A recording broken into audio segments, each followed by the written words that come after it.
something happened yesterday that was a little shocking to me. President Donald Trump had a conversation with Vladimir Putin, and for whatever reason, hockey came up. And it became a whole big deal that required a bunch of statements from a bunch of people. I want to give you background when two heads of state get together. They don't call each other on a Tuesday night and say, yo, Vlad, what's shaking? Now, no matter how badly Trump wants to convince you that that's how it goes, that's not how it goes. When those phone calls happen, they happen at a planned time with a planned agenda. With all that is going on with Russia, with all that's going on in the U.S., I want someone to file a Freedom of Information Act and get me the agenda of the phone call, but I can promise you nothing was written out, even though it was supposed to be. You write out an agenda for a call like that, what you're supposed to accomplish, what you're supposed to talk about. There is no way that hockey would make the bill. There is no way that with the war in Ukraine, with Russia having invaded Ukraine and somehow trying to normalize the fact that Russia's doing a land grab and making Ukraine out to be the bad guy, the fact that we have to deal with the possibility that what Russia's doing is what the U.S. is trying to do now, whether it's Greenland, Panama, Canada, the fact that they could be talking and likely are talking about the strategy of land acquisition in the 21st century. War? Question mark? You have to understand that my perspective of this is simply, when you've got a lot of important stuff to talk about, don't waste my time with fluff. And talking about whether or not Russia and the U.S. should somehow play hockey games, and somehow we should have the NHL and the KHL, the Continental Hockey League, somehow have them do some sort of cup like the Four Nations Cup. It blew my mind. But let's take it out. Let's take it a step further. What would be the purpose of a conversation about hockey when you're supposed to be talking about war and peace?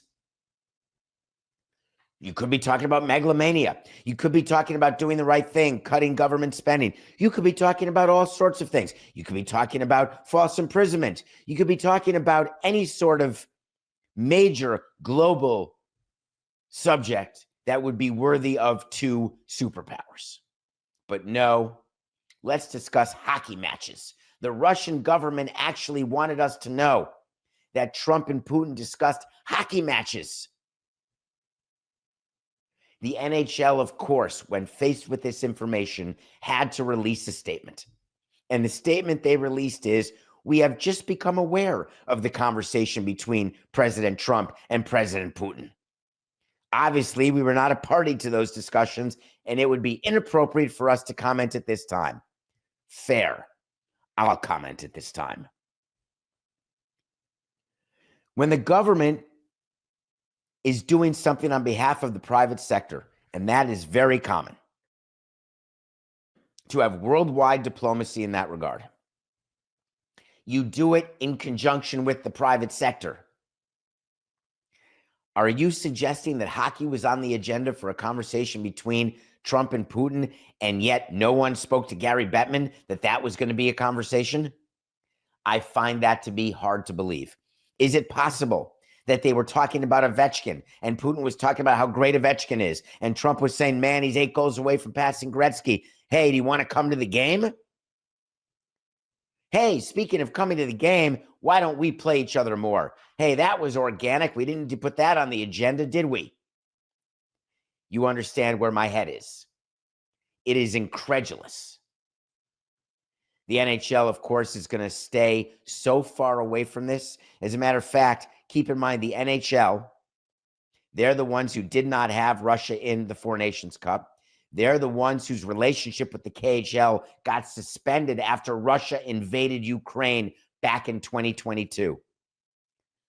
The business of the NHL, the partners of the NHL, the players in the NHL, for the most part, with some exception, recognized that in any way trying to avoid mixing sports and politics when what they did in Russia was so egregious had become impossible. As much as we try to avoid mixing them, at some point you got to take a stand. And the NHL is not going to go backwards on its stand because Trump and Putin had a conversation about somehow merging the leagues with a weekend series of games. I'm not exactly positive what would be the interest in the NHL. They already have their cake and they eat it too. They get to say to sponsors, hey, we do not support the land grab. They get to say to sponsors that, hey, we don't need to play Russia. As a matter of fact, they get to say to sponsors and maybe even to the president, before you start pimping me away to play hockey games, why don't you realize that Russia can't participate anywhere? And you're going to put my league, Gary Bettman would say, in front of all the international leagues, all the international sports, everyone who has banned Russia. You are going to throw an olive branch to Putin with my face on it? Gary Bettman has to be careful here. And he was very careful with his quote. And the reason why he is being this careful is everyone is scared of what happens if you cross the president. Everyone is scared, we thought, including the courts. Please note yesterday, the Chief Justice Roberts, the person you would think is most likely a candidate to feel scared, even with a lifetime appointment? Our government is working the way it should. There are 3 branches of government that are all working to operate our government. It is not just the executive branch. The executive branch can't call Russia and say, hey, we're doing a deal for hockey. It's asinine. It's not even in the top 25 things that the president can do or that are asinine. I think if I were advising hockey, I would tell him not to comment on it any further. If I were advising the president, I would tell him not to discuss hockey again with Putin, that it's not necessary. But of course, we know the president loves talking about sports with leaders, wants to try to solve LIV and PGA, said it would be solved like that. How did it go? Is it solved? Is there a deal?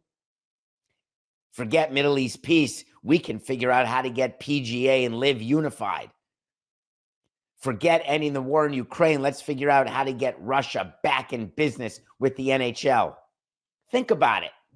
This is the plan?